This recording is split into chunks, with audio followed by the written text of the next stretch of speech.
Hey everyone, and welcome to the Wide World of Wrestling podcast. I am here today for a special video. This is our second interview on this channel. We are here for a special video today. We've been talking about Maple Leaf Pro Wrestling for the past several weeks since it's coming out this weekend. I wanted to have an interview with someone that was going to be on the show, and I was able to make that happen with Classy Ali. I want to thank you for being on here. I know we talked before we started this that you've been traveling all across Canada, so I know it's a pretty hectic schedule you're on right now. But thank you for being here. The pleasure is mine. Yes, I've come all the way from the other side of the world, from Qatar, landed in Montreal. Then obviously Montreal doesn't have a flight directly to Windsor, so I had to go to Toronto, and then after a few delays, we're here. So you went to all the major cities in Canada. You went to Montreal where the screw job happened. You went to Toronto. You've been everywhere. Uh, Yes, and the whole Canadian tour already in less than one day. yeah. Yeah. Again, I want to thank you for being on here. I won't take too much of your time because you also have a match on Sunday. You're on the second night of Maple Leaf Pro Wrestling, if I'm correct. Uh, Yes, you have we a got singles this match. championship against Reverso, who is apparently, from what I've heard, a Canadian hero. Uh, but it's my title on the line, so it's not going to be an easy one for him. Well, I'll definitely be tuning in. Everyone watching, definitely go check out Maple Leaf Pro Wrestling on Saturday and Sunday. It's a 2-day event on Fight TV or Triller TV, whatever it's called now. All of that will be in the link in the description below. Also, Ali's Twitter, Facebook, Instagram, everything of his will be in the link in the description below to check him out. Yeah, I want to start off. I asked this question to everyone. First question for interview: how did you get into wrestling? I know you're fairly young, so how did you get into wrestling? So I got into wrestling in a completely different way than others, because back home wrestling wasn't very predominantly on television. We had a little PlayStation One. My uncle used to own a bunch of video games, but he used to give me all the kiddie games like Crash Bandicoot and all the Mario and that kind of stuff. But one day I got into a stash of games and I pulled SmackDown 2, Know Your Role, out, and I was like, "What is this? What is the Undertaker? How is this guy alive but he's dead? And what is The Rock? And what is Stone Cold?" So me and my cousins used to, and my brother used to put that up and play it until one day, while we're flipping through the TV channel in the morning, these little game characters have popped up on actual television, and I'm like, "Oh, this is actually a real thing." And this is me, 5 years old, back in the year 2000. Ever since then, ever since I laid my eyes on the television screen and knew that this was a real thing, this is all I've been wanting to do. Yeah, I've definitely gotten into a lot of wrestling games myself. I haven't played that one actually, the one that you're describing. Uh, but my next question kind of goes off the first question. What are some of your favorite wrestlers growing up? You mentioned uh, Stone Cold. Like, who was your favorite wrestlers growing up My watching? favorite, OG, The Undertaker. Easy. Yeah, a lot of people on here. Uh, we've had a lot of big name wrestlers, and they'll say people like Bruno Sammartino. So it's great to have someone from my generation. I grew up in the ruthless aggression era. Yes. So it's refreshing to have someone that lived through the ruthless aggression era. Yes. Uh, so off that, is there any wrestler that inspired you to become a wrestler? Well, The Undertaker was a favorite character-wise, and I'm not talking about the dead man. I'm talking about the American badass, like this American guy Badass, coming yeah. up on his bike and just deleting everyone. But who inspired me to be a wrestler? I'd say it's a mix of two completely different wrestlers from two complete different generations, and that's The Rock and The Miz. I pride myself on being someone who's very good on the mic, and whenever I look up stuff and whenever I want ideas, these are the two go-to people I go to get ideas off of them as to how I should wrestle. That's great. So when did you start training to be a wrestler? I started training to wrestle in 2017. This was back home in Qatar and QPW, Qatar Pro Wrestling. They brought a couple of people to train us from Europe and from the US. And then in 2021, after COVID died down a bit, I went and trained under the tutelage of Al Snow and Doug Basham at OVW in Louisville, Kentucky. and that's where I actually got the real basis of wrestling and the whole shebang of how U.S. wrestling goes. And then after that, I headed back home, and then we started having regular shows, monthly shows, and then the rest is history. Yeah, I've seen on your Twitter that you were at OVW. OVW is a very historic place. You know, it's where John Cena, The Undertaker, not The Undertaker, Not the Brock Lesnar, yeah. Batista, Randy Orton, all those big names started there. What was it like training, or not training, but learning wrestling there that all these big stars It started? opened my mind. It honestly, it opened my brain completely. Like, okay, back home we used to wrestle and we used to train, but then when you train with these guys who have made it to the big time, made it to the Yeah. WWE, and they've seen it all, and just not even just the training, just getting that those little pieces of advice from them, it opened my brain completely as to how it always works all together. Yeah, I've trained to be a wrestler once. I'm a referee, but I always try to learn the little things because little things can go so far. Yes, those are Yes, the most important parts. yeah, like how do you book a show? How do you edit a show? How do you? There's so much things you can learn because you never know when your in-ring wrestling career could be over. Then you could, go to something else like commentary, being a producer. So many things in wrestling that you can do. Something that's long term. That because eventually everyone's going to retire eventually, and a lot of people have already done that these days. That's retired and has other roles in wrestling. Uh, so, what was it like to train under Al Snow and Doug Basham? I know Al Snow's been there longer. Doug Basham's been there for a little while. Uh, Also owns the place, so he used to not train me that much. He did get into the ring, and when he did get into the ring, it was very intense. yeah. Al's very like straight focused, like he would scare the training into you, which I prefer.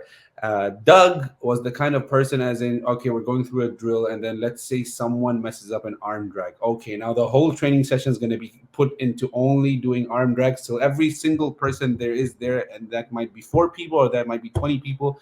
Everyone has to perfect the arm drag. If someone doesn't get it, we're going to stay waiting there till they all get it done perfectly. And they showed the little things like if like when I used to do the headlock, I used to hold people this way. You're actually supposed to hold people this way. Like the little things that you wouldn't notice until someone professional who's reached the level that they've reached tells you. So who? So you were mainly trained by Al Snow and Doug Basham. Doug I had Basham. 2 more trainers, which I'm sure if you've seen the Netflix show Wrestlers, you've seen them, and those are Cash Flow and Tony Gunn. Yeah. Tony Gunn, I've refereed a bunch of his matches before. Yes. Very great guy. I know Mickey James is there now. I don't know if No, she's that she came after I left. after there. Yeah, she seems like OVW's got a lot of great people there from early days, like Jim Cornette being there to now Al Snow. Yeah. And it's always a great place to. I've always heard it's a great place to train. And if you really want to get into the wrestling business, it's a great place to start out at. Yeah. But now moving on, you got this match coming up at Maple Leaf Pro Wrestling. Uh, what are some of your favorite matches that you've had? So some of the people that are watching who may not know of your work, what are some of the matches that you would recommend them going to check out? For me personally, one of my favorite matches is against a childhood friend of mine who goes by the name of Mansoor in AEW now. I defended this championship against him in Qatar in April of this year, and to me personally, I feel that is one of my best matches.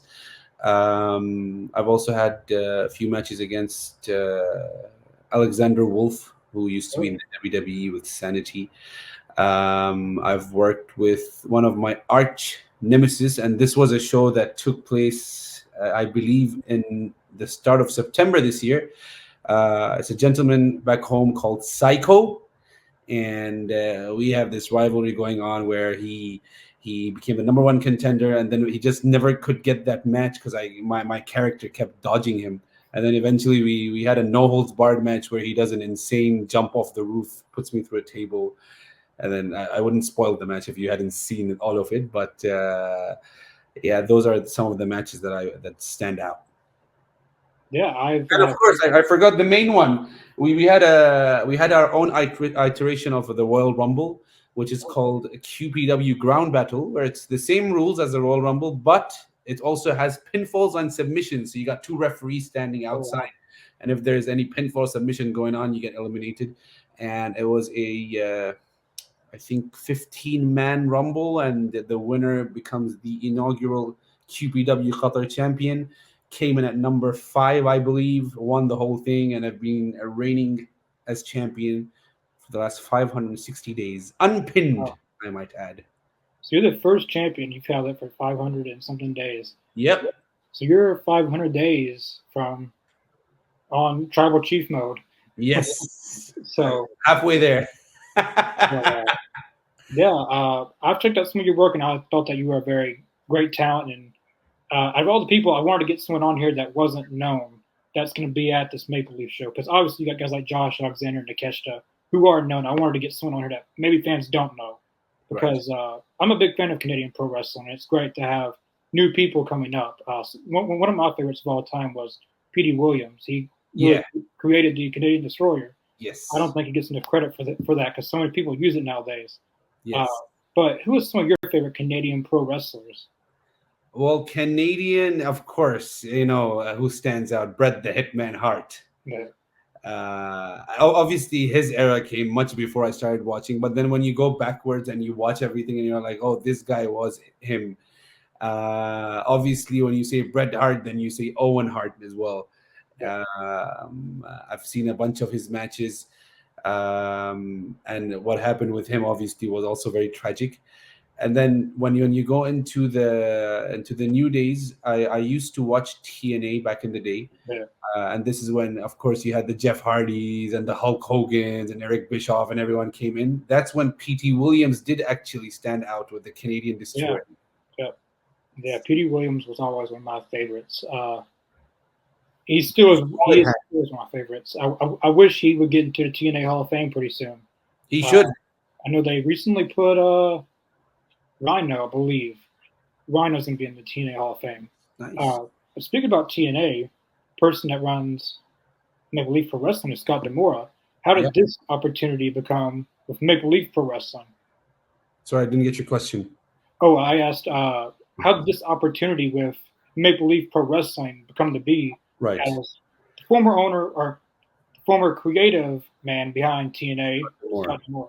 So basically, back home, QPW, which is run by Mr. Ali Al-Ma'rafi, made a alliance with Scott Demore and Maple Leaf Pro Wrestling and OPW in Australia. The three of them made up the Pro Wrestling Alliance, which is an alliance that will see talent go not only from Qatar to Australia and Canada, but vice versa. So we're going to be having people from Canada coming over to Qatar, going over to Australia. We're going to be having people from Australia coming over to Qatar, going to Canada. So that's how this opportunity came about. I went to Australia last month, defended my title there against a lovely gentleman called Mitch Waterman. And after that was done, the opportunity came up. Scott talked to Ali and said, we'd like to have your champion come and defend his championship in Canada. They asked me. I said, of course, why not? And the rest is history. Yeah, I'm definitely going to be watching Maple Leaf on both nights. Perfect. I really like Scott Demora. I thought what he did in TNA was very great. And what he did as a manager. I don't think that gets talked about enough. But it's going to be a great event. If anyone hasn't ordered it, I definitely recommend ordering it. It's going to be on Triller TV, Fight TV, whatever it's called now. That will be on the link in the description below. $29.99, I believe, for both nights, or you can just buy one night or the other. But if you're going to buy one night, I suggest buying Sunday. That's the night Classy Ali will be on. So is there any last-minute things that you want the audience to know about you, that maybe people that who are watching this that doesn't know you? Well, people obviously from my part of the world, which is the Arab part and the Middle East part of the world, do know about me, but people in Canada definitely don't. All I can say is keep your eyes open Sunday night, because once I'm done defending my championship and taking it back home, you'll know exactly who the Classy Ali is. That's all I'll say for now. Well, that's great. It was great having you on. We hope to have more Maple Leaf Pro wrestlers on here. I'll consider you a Maple Leaf Pro wrestler because you're going to be on their show. And everyone watching, if you have not as I said, if you have not seen his work, he's laid out the matches that you should check out. I've checked them out and I've really enjoyed them. You can check him out on Twitter, Facebook, uh, Instagram. That's the Instagram. that's the big one. Yeah, all that will be in the link in the description below. The link to buy Maple Leaf Pro Wrestling will also be there. And definitely, if you're going to the show, I don't know if you're gonna have a merchandise table or not, but if you are, definitely go buy some of his merchandise. It always helps traveling that far along the way to make some extra cash. So yeah, I definitely want to thank you for coming on, and maybe down the line we can have you on again. Sure, why not? Yeah, yeah, we will.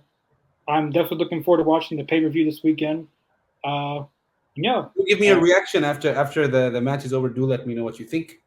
Yeah, everyone watching, definitely comment down below what you thought of his match. I'm planning on releasing this on Monday. Okay. Or I might release it early. I don't know.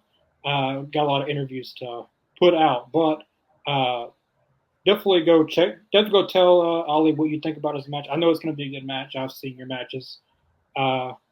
Yeah, I want to wish you luck for Sunday.